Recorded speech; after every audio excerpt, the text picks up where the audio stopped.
Okay, let's begin our discussion of the first module, logic. So the first notion, the concept we want to introduce is proposition. So this is the basic building block of logic, and this is also known as a logic statement, propositions statement.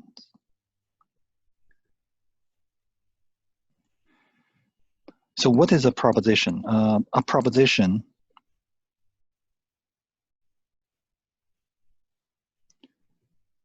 is an expression that is either true or false, but not both.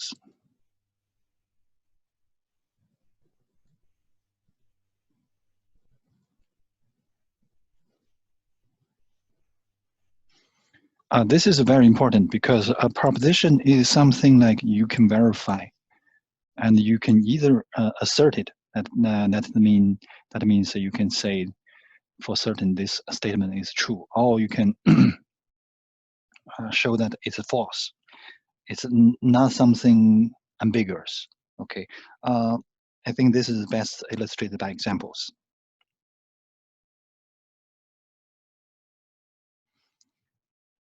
So for example, P1 is 3 plus 2 equals 5. And this, we definitely know it's true. So we use T to denote true and F to denote false. Okay, for example, P2 is all prime numbers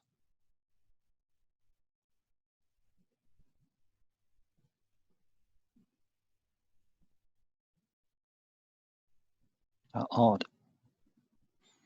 Okay, odd number. I just want to make sure that we're on the same page. Okay, so even numbers are 0, 2, natural number, 4, 6, and so on. Even number, that means a number divisible by 2. And the rest not divisible by 2, 1, 3, 5, 7, 9, etc. This is called this even.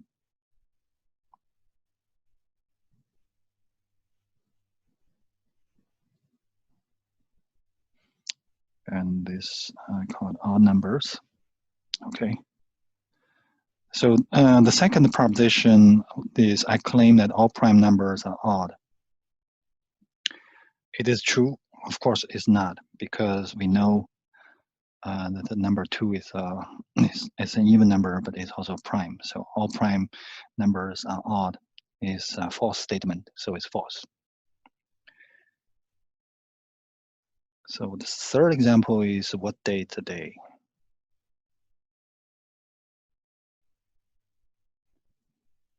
So this is just a question mark. This is just a question. It's not a proposition and doesn't have a truth value. You cannot say it's true or false. So it's not a proposition. Okay, let's see. The fourth example is x plus 2 is at least 5. X in R. So it is a proposition. It seems to be true. It seems like a proposition, but actually it's not. Okay, because it depends on the value of x. If x, for example, x equals 2, this is false. But x equals 3, it's true. X equals 100 is true. X equals minus 100 is false. So it is not a proposition. However, we can change this to a proposition by saying that for all x in R, x at least 100, x plus 2 is at least 5. And this is a proposition. It's a proposition, and actually it's a true proposition. The the truth value of this proposition is true. And then the last example I want to mention is a little bit tricky. The statement is today is hot. So this one, if you just give me this sentence, I won't consider this as a proposition because I cannot verify it's a true or false. Why? Because it depends on your definition of hot. Okay, this is the difference between our daily English sentence and the mathematical statement. However, if I change this statement saying today's highest temperature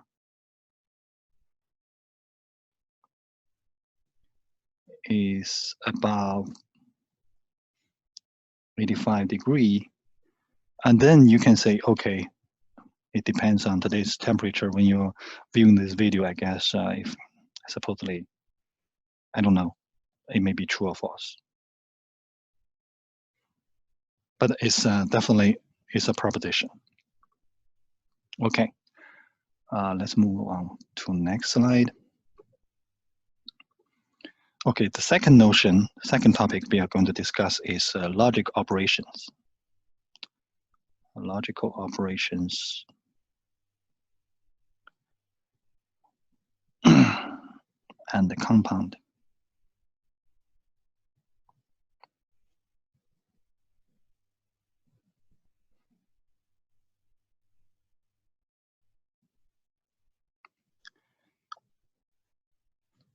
So we know that what is a proposition. Now, if we have multiple propositions, how can we combine them together? And so this can be done by introducing logic operations. So new proposition can be created. Remember, proposition is just a logical statement. They are the same. Propositions can be created by applying the following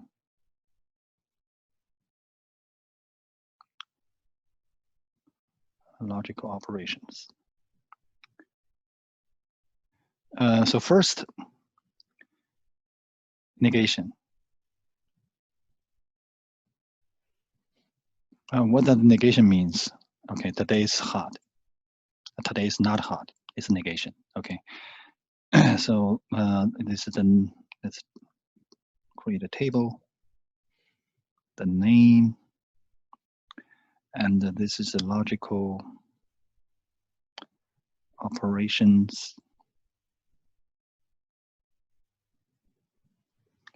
And the third column is symbolic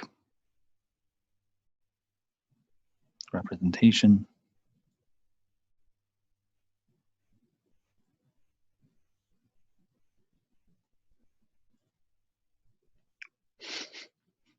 Okay, negation, and we call this not.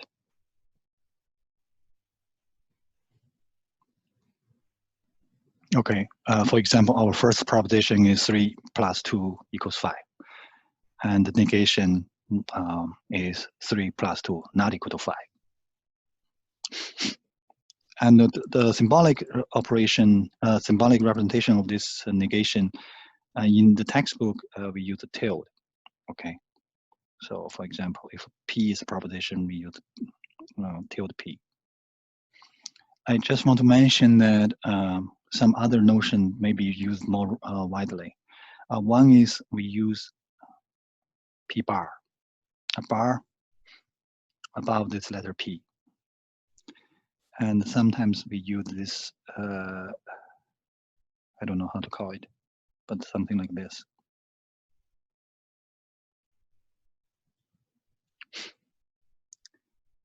Okay, the next one is called conjunction, the next operation.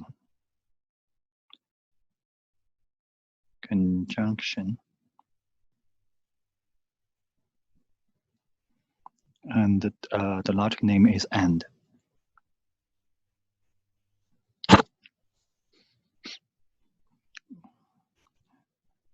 we use this symbol to denote AND.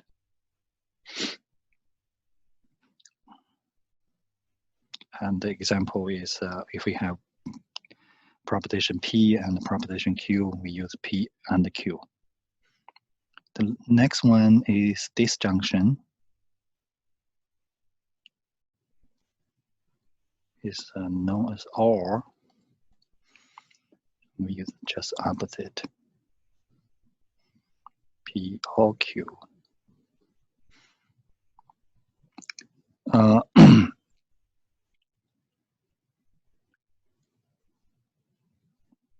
Okay, the fourth operation we are going to use is exclusive disjunction.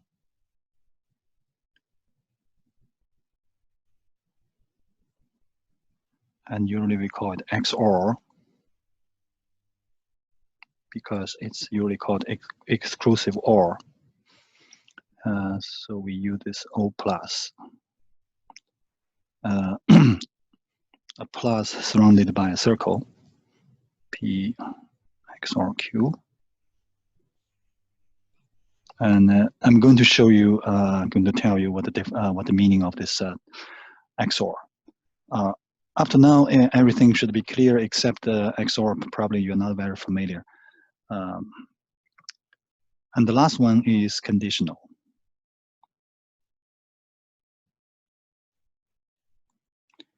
It's called if, then, if something, then something.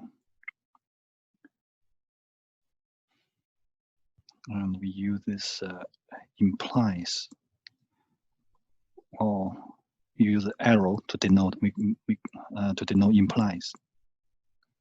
The P implies Q, or you can say it's if P then Q. And if I change the direction of the arrow, then it's if Q then P. Okay, before we discuss the meaning, what does it mean? Giving you example, let me just mention the first thing I want to mention is precedence. That is the order of these operations.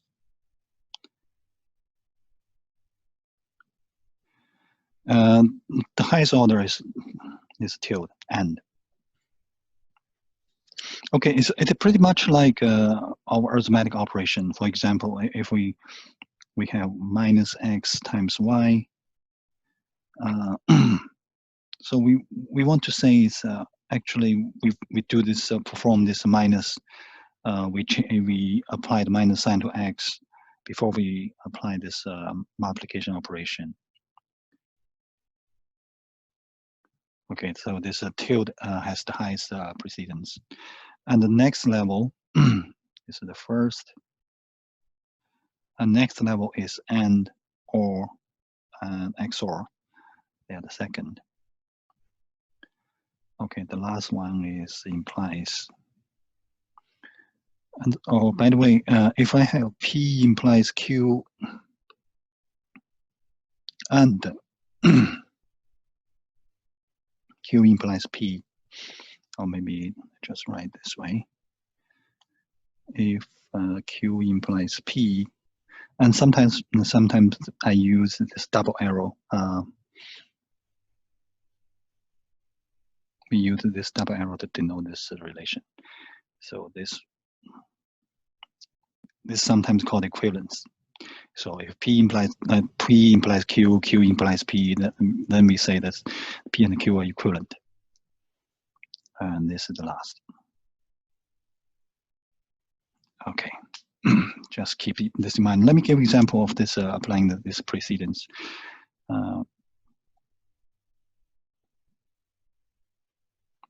So suppose I have this tilde P and Q operation, and this is equivalent. So we use this this symbol to denote equivalency. 3 bar. I'm sorry. This is not equal sign has 2 bars, and this one has 3 lines. Sorry. So this is equivalent to first we apply not to P, and then we apply this conjunction with Q. Okay. Let me give another example. If I have P and Q all R, what does this mean? Okay, this one you have to be careful about an expression like this. This is ambiguous. Okay, so we have to put parentheses to make it clear. So we can either put the parentheses between P and Q. So that means we apply this AND operation first, and then apply this OR operation next. Or it means P and Q or R. I will leave this as an exercise for you to check that it's not always the case that these two expressions are the same.